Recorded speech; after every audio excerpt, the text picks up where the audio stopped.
Shampoo, Beverly Hills as a Big Bed.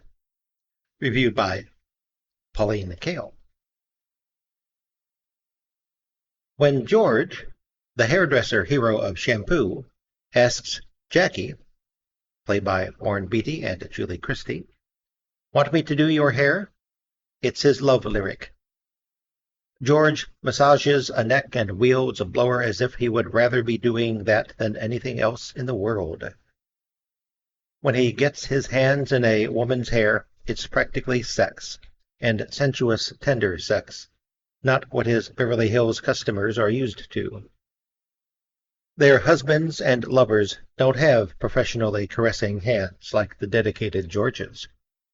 Some ideas for films are promising, some are cocksure audacious, but a film about the movie colony featuring the lives of the rich, beautiful women who have a yen for their handsome hairdresser is such a yummy idea that it almost sounds like something a smart porno filmmaker would come up with.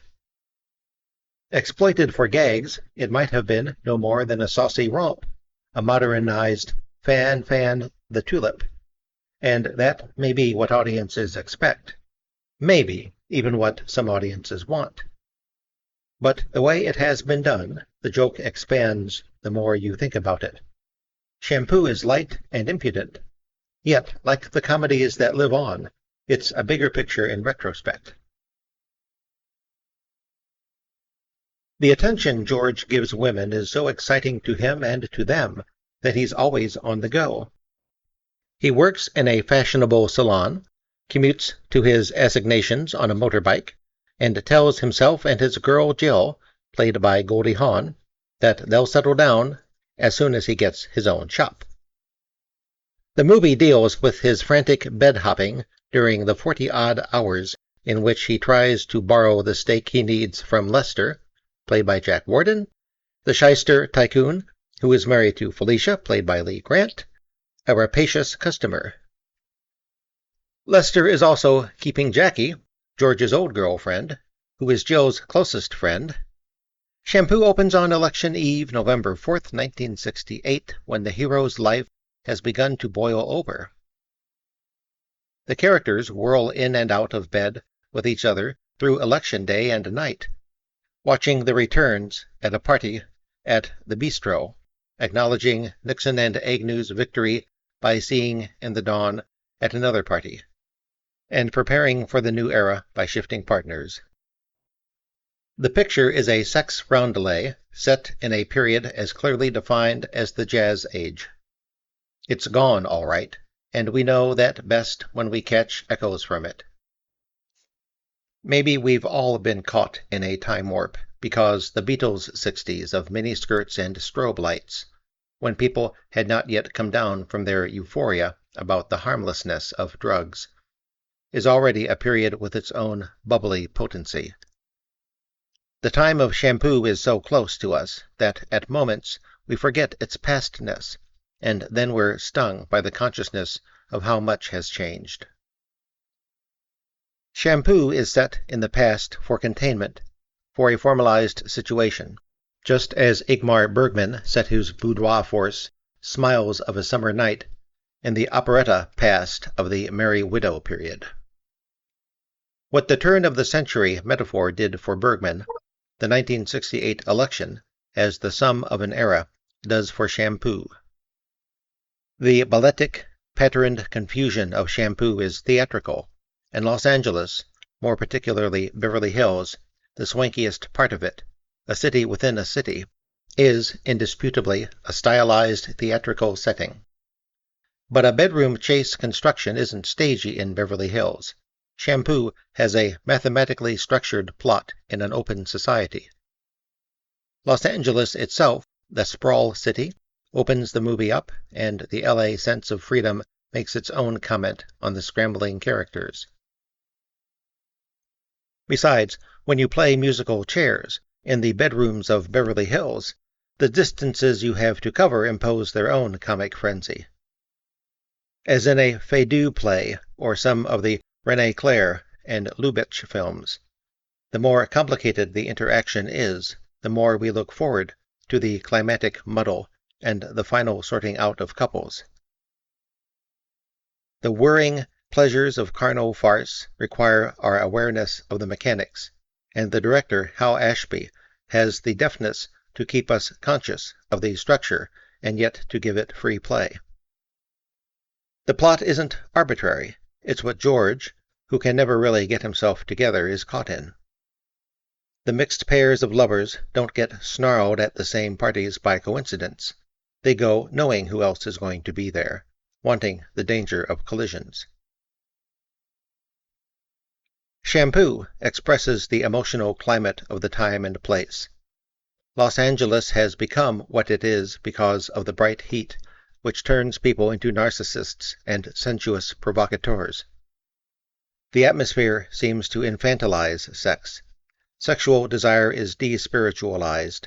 It becomes a demand for immediate gratification. George's women have their status styles. Money and a son produce tough babies. But George, the sexual courier, servicing a garden apartment as ardently as a terraced estate, is a true Democrat. The characters are all linked by sex and dissatisfaction. They're passionate people from minute to minute. They want to have something going for them all the time, and since they get it only part of the time, and it doesn't last long, they feel upset and frustrated. They're so foolish, self-absorbed, and driven that the film can easily seem a trifle, and at one level it is, but it's daringly faithful to the body-conscious style of life that is its subject. And it never falls into low farce by treating the characters as dum-dums. They're attractively, humanly, greedily foolish, and some of their foolishness is shared by people much more complex. The movie gets at the kink and willfulness of the Beverly Hills way of life, which magnetizes the whole world. But it doesn't point any comic fingers. It's too balanced and Mozartian for that.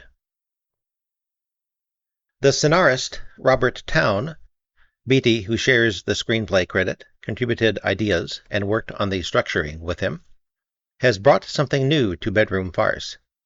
The characters have more than one sex object in mind, and they're constantly regrouping in their heads.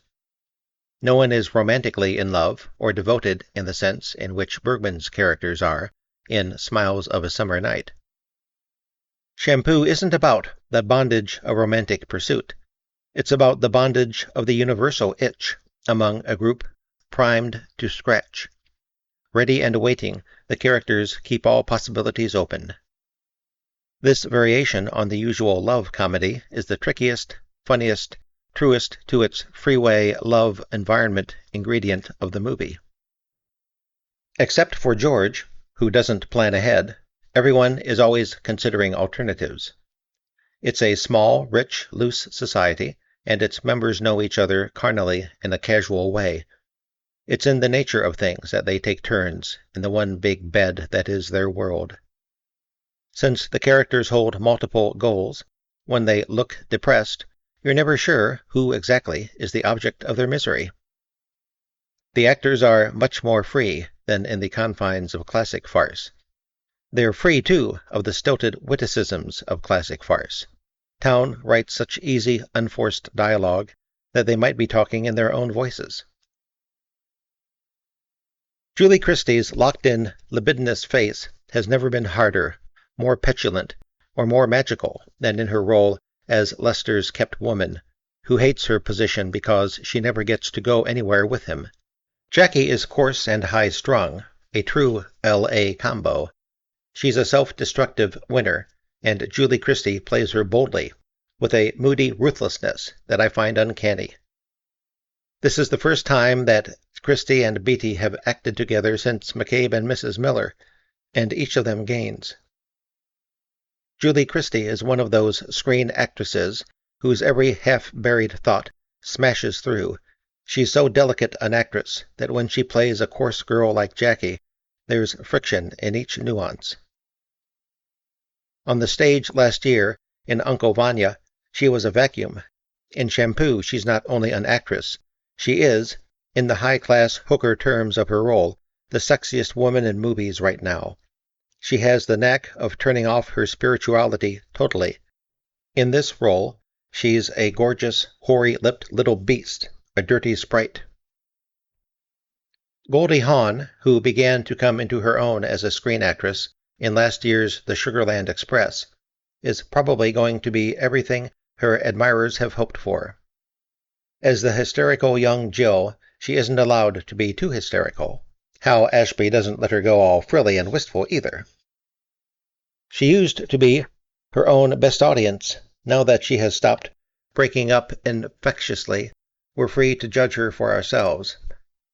She has calm moments here. We see Jill's mind working without Goldie Hawn's goldfish eyes batting. And it's the first time I've noticed that she has a speaking voice. She's always been a screamer. She looks great in her baby dolls and minis, and it's a relief that her Jill doesn't have a mini baby doll head. Lee Grant, who worked with Ashby in The Landlord, the film of his that Shampoo most resembles, though he was a beginner then, with nothing like the assurance he shows now, is such a cool-style comedienne that she's in danger of having people say that she's good, as usual.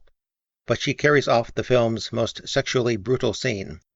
Felicia comes home late for an assignation with George, and discovers that while he was waiting for her, he has been occupied with her teenage daughter, played by Carrie Fisher, and she still wants to go to bed with him.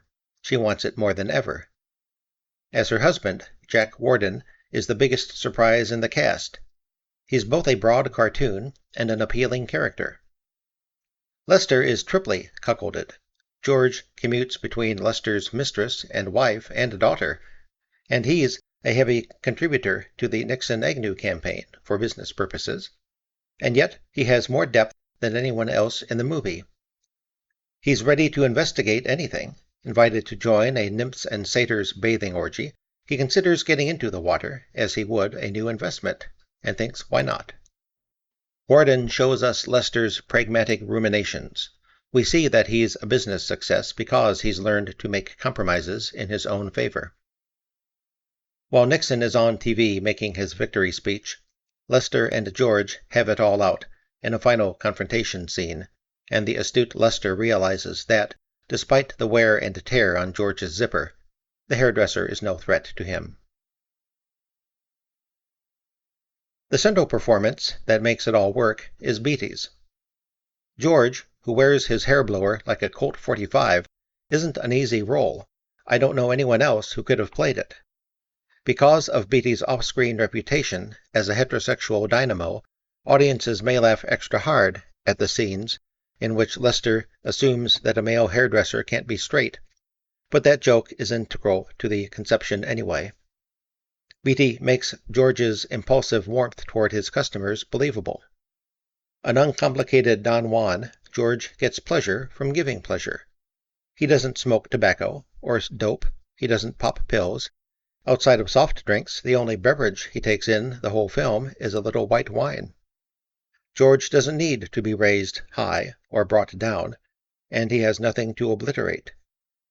Maybe when he's older, if he's still working in someone else's shop, he'll be embittered, and he'll be one of the garden-variety narcissists who must have attention from women and secretly hate them. But at this point in his life, jumping happily to oblige any woman who wants him, he has the pagan purity of an adolescent. At the start of the film, George is in the middle of the whirligig. But by the end, the game has moved on, and he is left behind, dreaming of a simpler life and longing for a sexual playmate from the past. "You're the only one I trust," he tells Jackie. The others are upward mobile and moving fast, and they live as if upward mobility were a permanent condition. George wants something to hang on to, but he can't get it, because he's too generous.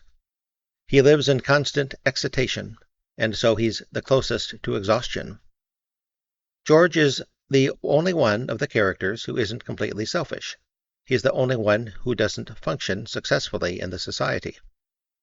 The others know how to use people, but George, the complete lover, does everything for fun. Making love to a beautiful woman is an aesthetic thing with him, and making her look beautiful is an act of love for him. He's almost a sexual saint. Shampoo doesn't seem inspired the way Renoir's Rondelet Rules of the Game does. It doesn't have the feeling that one gets from the Renoir film, that the whole beautiful, macabre chaos is bubbling up right this minute. And Shampoo is not as lyrical, or as elegantly moldy to the taste, as parts of Bergman's Smiles. It doesn't give the lunatic delight of bringing up baby, which, in its homegrown screwball style, also suggested an equivalent of restoration comedy. But it's the most virtuoso example of sophisticated, kaleidoscopic farce that American movie makers have ever come up with. And as in Rules of the Game, the farce movement itself carries a sense of heedless activity, a craze of dissatisfaction. In this game, George, who loves love too much to profit from it, has to be the loser. He's a fool, that's why Lester doesn't have him beaten up, but he's a pure fool, and Lester can appreciate that.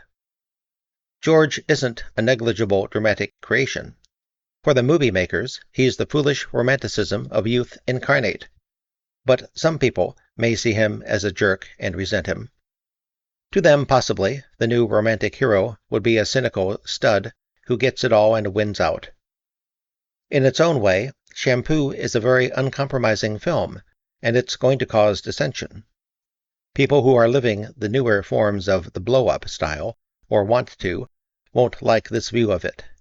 Shampoo may be put down as frivolous just because it really isn't, to lift a line from The Earrings of Madame de. It's only superficially superficial. Was it Osbert Sitwell who said that life might be considered a comedy only if it were never to end? Shampoo tosses the fact of death into the midst of the beauty shop. We suddenly learn that Norman, played by J. Robinson, the languid, pettish proprietor, whom we'd assumed to be strictly homosexual, has just lost his teenage son in a car crash. It's an artifice, reality intruding upon the clowns at their revels, death as an interruption to the babble and trivial bickering of the beauty salon world. But it's needed, and it's the right death, the accidental death of someone young, the only event, maybe, that can't be converted into gossip. There are minds at work in this film, three principal ones: Ashby, Beatty, who produced it. It is his second production, the first was Bonnie and Clyde, and Town. Hal Ashby says that he had 50 or 60 jobs, starting when he was 10 years old, before he landed as a multi-lith operator at the Old Republic Studios in L.A., and decided he wanted to become a director. As the first step, he went to work in the cutting room, where he spent the standard 8 years as an apprentice, before he was allowed, by feudal union regulations, to edit a film. Afterward, he edited Norman Jewison's The Cincinnati Kid, The Russians Are Coming, The Russians Are Coming, In the Heat of the Night, and The Thomas Crown Affair. And then in 1968, Jewison, who was supposed to direct The Landlord, arranged with the moneymen to turn it over to Ashby. Shampoo should cause The Landlord to get the attention it deserves. His new film is only his fourth. Harold and Maude and The Last Detail came between, but he's developed quickly. Ashby's control keeps Shampoo from teetering over into burlesque. His work doesn't have the flash of an innovative, intuitive film artist. But for the script Town has prepared, Ashby, the craftsman who serves the material, is probably the only kind of director. Robert Towne didn't write a screenplay a director can take off from. Shampoo is conceived for the movies, and it's porous, yet the development of the themes is completely conceived. It isn't the basis for a director to work out his own conception. It is a conception. Tall, his long face dark-bearded, Towne appears in one party shot in Shampoo, looking a little like Albrecht Dürer. It's more apparent now why Towne collided with Polanski over his script, also an original, for Chinatown. He provided a script that culminated, logically, with the heroine killing her lover-father in order to save her daughter. A Gothic-minded absurdist, Polanski didn't see why he shouldn't end it with the death of the heroine and the triumph of the father, who had raped the land, raped his daughter, and would now proceed to corrupt the child he'd had by her. Town doesn't pull everything down like that. It has taken a while to get a fix on his talent, because he's not a published writer, and because he didn't receive credit for some of his films, and didn't take the blame for others, The New Centurions. His earliest screen credits are for Villa Rides and The Tomb of Ligeia, but even before those, in 1964, he wrote an episode for TV's Breaking Point called So Many Pretty Girls, So Little Time, about a Don Juan. Beatty brought him in to do the rewriting on Bonnie and Clyde. He was listed as special consultant, and when Coppola accepted his Academy Award for the screenplay of The Godfather, he acknowledged Town's contribution. He wrote one scene and tinkered with a few others. Town also did a major rewrite on Cisco Pike. The film has certain similarities to Shampoo, and on The Yakuza, which hasn't opened yet, and he wrote the script, an adaptation of The Last Detail. Town's heroes, if we can take the Giddies of Chinatown and George here as fair examples, are hip to conventional society, and they assume that they reject its dreams. But in some corner of their heads they think that maybe the old romantic dream can be made to work. Giddies is basically a very simple man. He wants the woman he loves to tell him the truth about herself. The truth is very important to him. And George is even simpler. Town's heroes are like the heroes of hard-boiled fiction. They don't ask much of life, but they are also romantic damn fools who ask just what they can't get. His characters are so effective on the screen because they have sides you don't expect, and, a town idiosyncrasy, they tell anecdotes, mostly inane, backslapping ones. Jack Nicholson has several in The Last Detail and Chinatown, and Jack Warden gets off a real puzzler. With his ear for unaffected dialogue, and with a gift for never forcing a point, Town may be a great new screenwriter in a structured tradition, a flaky classicist. The New Yorker, February 17, 1975. Thank you for listening.